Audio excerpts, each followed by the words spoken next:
First, select a vehicle by clicking on the vehicle's icon or selecting it from the list on the left side of the map. This will show you all of the information for that vehicle. To view routes, click the Routes tab at the top. Here you can see all the routes that vehicle has taken since the first day you started tracking it.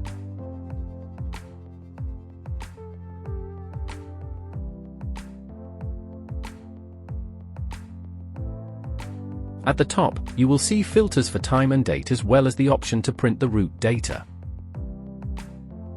Click any of the routes taken or stops made for more information such as address, location, time of day, or driving time. You will see some map options in the left corner of the map. Here you can find the Plan Routes button.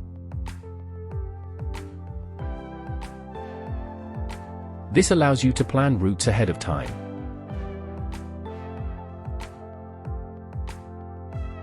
You can do so by either clicking one or more locations on the map,